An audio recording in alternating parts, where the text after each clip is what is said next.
It's happening, and we are officially bugging out. We are on our way to a undisclosed location, our bug out location, because things are getting that bad.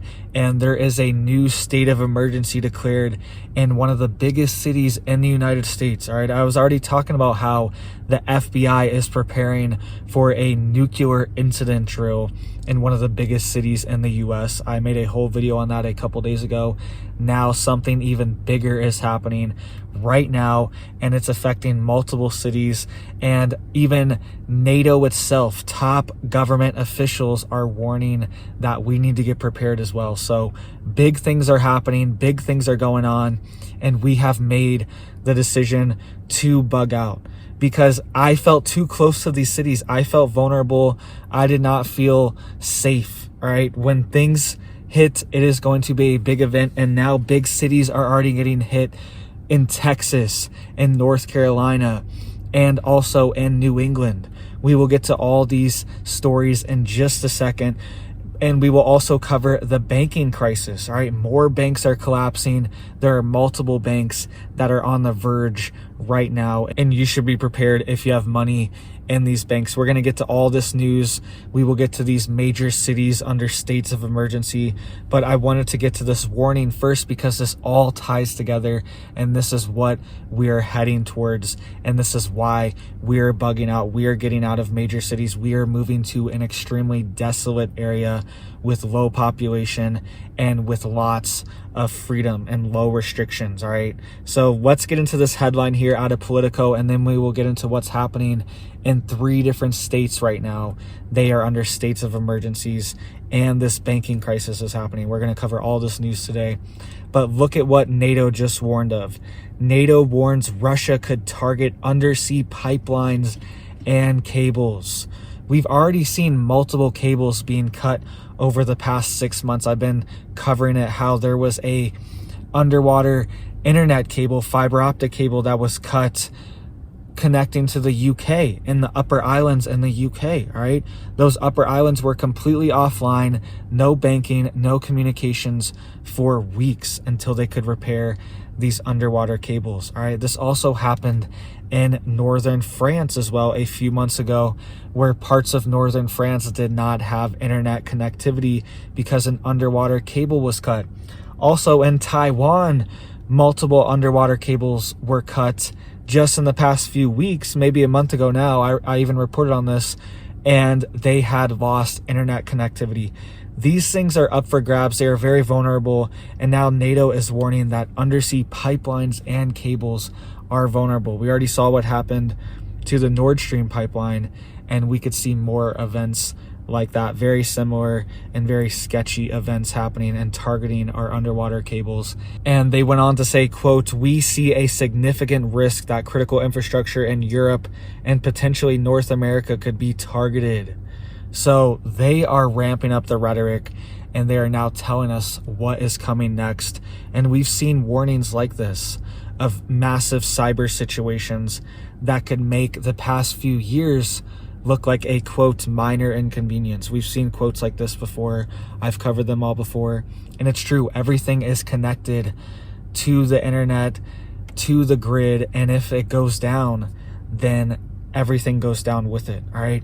And I was even talking about how the FBI is preparing for a, quote, nuclear incident event in Houston right now. They are doing it right now until May 5th. And a nuclear device being detonated could also act as a EMP. All a EMP is an electromagnetic pulse that is detonated at a specific altitude in the atmosphere, and it can take out electronics within a certain range. So all these things are up for grabs right now, and now they're saying cables and pipelines are up too. Let's get into these cities that are being hit as well. We're having South Carolina, Massachusetts, and Texas being hit right now while they're doing this drill too. All right. They also have air traffic control problems in Europe right now as well. So their air traffic control has been hit by cyber attacks, like their FAA. They're saying it's not affecting flights, but this has been going on for a few weeks now, where their flight control systems have been down due to a massive cyber attack. So all these things are having dry runs, are having tests on them for a big one that could affect the grid, could affect the banking system. That's why we're going to cover this banking news, because there could be a massive cyber attack on the banks. And I've even made whole videos of top officials warning of these things, and they're telling the banks to become more resilient for cyber attacks. So even the air traffic control is being hit in Europe, and maybe that's what was happening to the FAA here the past few months when we keep seeing these glitches. Maybe they were hit by cyber attacks. All right. There was also a very suspicious frequency disruption that happened at a lot of different nuclear reactors all over Europe at once as well, just last week. And that could potentially be some kind of electromagnetic pulse device taking these nuclear reactors offline. All these nuclear reactors go offline at the same time, and they were saying it's a frequency disruption that took them offline. So lots of big things are happening, and now we are seeing major cities being hit in the US. So let's get into Massachusetts and South Carolina, and then we will get into Texas in just a second too. But you can see here, cyber attacks hit Massachusetts and South Carolina. Lowell, which is Massachusetts' fourth largest city, discovered a cyber intrusion early last week, and its response saw many city systems taken offline. Meanwhile, Spartanburg County, South Carolina was struck by ransomware too. These cities all over the US are getting hit after hit, and this happened in Oakland, California. I made a video on this. I've been covering it the past few months, kind of a recurring theme, because Oakland is a massive city in California, and things were so bad there that they had to call in the National Guard's cybersecurity unit to come in and take care of this situation, all right, and essentially rebuild their infrastructure, because they are not able to access it, and they've kind of had to piece it back together, all right, rebuild a whole new system and a whole new server. So this is happening to major cities all over the US, and now it's happening in Dallas as well. Dallas, Texas was hit with a massive ransomware attack, and communications were taken offline. 911 calling was taken offline. All of these things, all these critical systems have been taken offline from the cyber attack. And what happens when it's your city next? And what happens when it's multiple cities at once and they are not able to recover, or it is the electrical grid, or it is the internet itself? All right, I saw multiple people complaining of different things being down, different apps being down, different websites being down yesterday as well. All over Twitter, there were people making reports of different websites, different apps being down. So this could be related to cyber attacks as well. We saw this a few months ago where YouTube, Twitter, Facebook, all these major websites went offline at the same exact time, and very suspicious, and that takes a very high-powered level of computing to accomplish that. All right. Also, right now, 500,000 people are not able to get water in Italy because of a ransomware attack. 500,000 people. All right. That's a ton. 500,000 people are locked out of their water in Italy right now from a ransomware attack. These attacks are becoming more persistent, and we even had a top EPA official come out a few months ago and saying that these cyber attacks could start targeting our water in the US. All right, these things are happening all the time, and we could start seeing cyber attacks on the banks themselves. Look at all of this turmoil in the banking sector right now. All right, just to start it off, 48% of US adults are worried about leaving their money at the bank. This is a Gallup poll coming out of CNBC. 48% of US adults are worried about leaving their money in the bank, and they should be, because right now Pacific West Bancorp plunges over 50% in after hours trading. So we're seeing more banks plunge. We're seeing Western Alliance Bank plunging right now as well. We're seeing Metropolitan Bank plunging 20%. This is on top of First Republic Bank in California collapsing just last week and being bought up by JP Morgan and being seized by the feds and sold to JP Morgan. So we are in the midst of some kind of big crisis. All these things are coming together. And what happens when there is a cyber attack on the banking system? What happens when you are not able to access your account, or you log in and your money's not there? All right. This is why it's so important to have physical cash on you. All right. Have multiple types of bills. This is why you need to have coins as well. Coins are becoming so valuable. I'm filling up. I'm collecting all the change I can get. These are some quarters. I don't know if you can see them. I'm collecting all the change I can get lately because these coins are valuable. You can get silver coins, silver dollars, silver coins, gold coins. All these different things are going to be extremely valuable if there is a banking collapse, and it's looking more and more likely. And this is exactly why I titled the title of this video, "We Are Bugging Out," because things are getting so bad. All of these things are coming together. It's not like it's just a banking crisis and it's like, yeah, we've seen this before. We can get through this. We can weather this. It's all these different things coming together at once. There's attacks on our food supply, attacks on our banking system, attacks on our supply chain, cyber attacks on our cities and on our supply chain. There are all these manipulated weather events destroying cities, destroying infrastructure. Remember this pipeline that was struck by lightning last week that I reported on? One of the biggest pipelines in the Southeast for natural gas that supplies gas to 5 different states, tens of millions of people struck by lightning, and people are saying they've never seen anything like this in their life, and completely exploded. And I pointed out how there are lightning manipulation techniques that scientists have, and they have mainstream news articles admitting these things. All right, so we are living in the time where everything's possible, everything's on the table. We need to be looking at all possibilities. We live in the 21st century, and they're unleashing these things on the public right now, unleashing the AI, unleashing nanotech in the food, unleashing electromagnetic frequencies on the public and poisoning them and manipulating them with them. All these things are on the table and real, and this is why you want to get out of a city. You want to bug out. You want to get to a undisclosed location in the middle of nowhere where you can grow your own food. You can be free. You can have your own water, grow your own food, and have animals, and be free and be independent, be sustainable. All these things are going to become more and more important as more systems collapse, and that's what we're heading towards. And it's best to be ahead of the curve. We're going completely off grid. We are building our own septic system, our own water systems, our own tiny home. You don't have to go that far, but that's what we want to do. We want to be debt free. We want to be free from this system and not be chained to it as it is in free fall and as it is collapsing. Because if they are able to shut down one of these big cities, there's going to be chaos. There's going to be looting. There's going to be rioting potentially.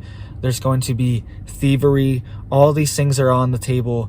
And we already saw this happen in Buffalo, New York. All right. Remember, there was a massive blizzard. I made a video on it in Buffalo, New York.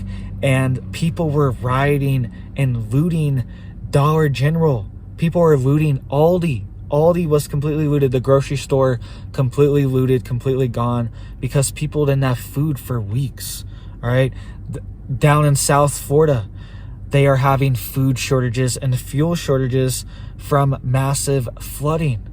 These things could happen anywhere. Society could break down anywhere in the country. And if it hits nationwide, if they are able to get a massive EMP off or a massive cyber attack, then it would be devastating. Congressional reports have even estimated that approximately 90% of people in America would not survive the first year after a North Korean EMP that detonated over St. Louis. Right? And that's because the supply chain would shut down. All the logistics would shut down. Everything depends on electricity and the internet. And even all the farming and everything is so high tech now. These massive combines and tractors, they are pretty much just massive computers with equipment on them. All right, they can drive themselves with GPS coordination.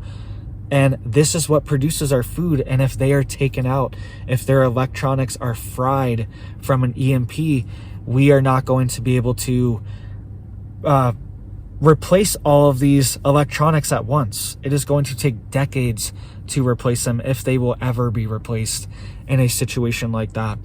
And the combines don't work. Your car won't even work. Your phone won't work. Most cars are completely electronic now. They have computer systems in them. And if that system gets fried during an EMP from an electromagnetic pulse, then it's over. Your car won't even work. So all of these things would shut down. All of the trucks on the highway would not be able to operate. And that's why they predict that 90% of people would not survive the first year of a North Korean EMP. All right. And it doesn't even have to be North Korea, but that's what the congressional report was specifically studying. All of these things are on the table. And I've been saying this for months, how I'm very worried there's going to be a very personal cyber attack. Like all the Androids are going to be locked out, or all the iPhones will be locked out and no one will be able to access their iPhone if they have an iPhone, or everyone that uses Chase, all the Chase bank apps will be hacked or something like that. Chase bank app will be hacked or something along those lines. I've been having feelings that something big like this is going to happen, and it's going to be very personal, because a lot of these things we can just brush off. It's like, okay, it's just one bank, it's in California, and whatever, I guess only 500,000 people use this bank. It wasn't that big of a deal. But what happens when it's 100 million people that are affected, 50 million people? I remember I reported on just a couple months ago how Dish Network has been hit by a massive ransomware attack, and their stuff has been down for over a month. It's been like 2 months now. Their stuff's been down, and customers have been furious because they're paying all this money for Dish Network and they've been locked out of their systems. People can't even log into their account. They can't pay. They can't access their Dish Network satellites, anything like this.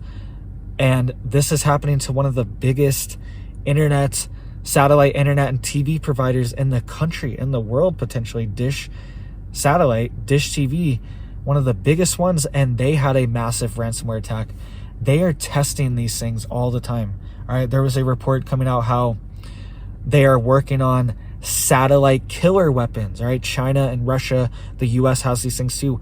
All these countries are working on satellite killer weapons where they can essentially shoot an electromagnetic pulse at these satellites and fry their electronics on board. All right, and wipe out communications. All these things are on the table, cutting the cables, just like Nato is warning, and we need to be prepared. And the more off-grid you are, the more bugged out you are, the more away from civilization you are, the more land you are on, the more skills you have, the more animal husbandry skills you have, the more gardening skills you have, the more building skills you have, carpentry skills. All these things are going to be extremely valuable as time ticks on, because all of these things have kind of been put on the back burner because technology has taken over.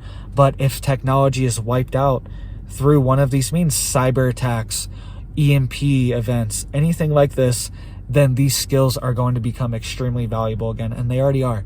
So get your skills up, get off grid. Hit it up down there for me if you want to help the channel. I'm going to be sharing my off-grid journey with you guys. I'm still going to be bringing you the news, but I'm also going to be sharing what I'm doing on my off-grid homestead and showing it to you guys, keeping you updated. We are en route right now to our off-grid property, and we are excited, all right? Now is the time to act. Now is the time to be prepared, stay prepared, and get more prepared. Do those little things that have been nagging at you, like, oh, I want to get this raised bed going. Oh, I want to get chickens. I want to get ducks. I want to get goats. I want to get a cow this year. I want to build a greenhouse this year. I want to grow microgreens this year. I want to get stocked up on more canned goods this year. I want to have a survival bug out bag this year. Just do all these things, all these little things that have been nagging at you. It's like, I need to do this. Those things are there for a reason. It's called discernment. It's called you have an inner voice inside of you that knows what you need to do, and you need to listen to it. All right. And we are listening to our inner voice. We are bugging out. We are going off grid, and we are ready to go all out. So I hope you are too. I hope you are hitting it up down there. If you want to help the channel, if you want to support me, help get this video out to more people, I really appreciate that. I appreciate all the new subs, all the new love, all the new comments. Thank you guys so much for all the support and all the blessings. I hope you have big blessings too. And I hope you have a big old blessed day.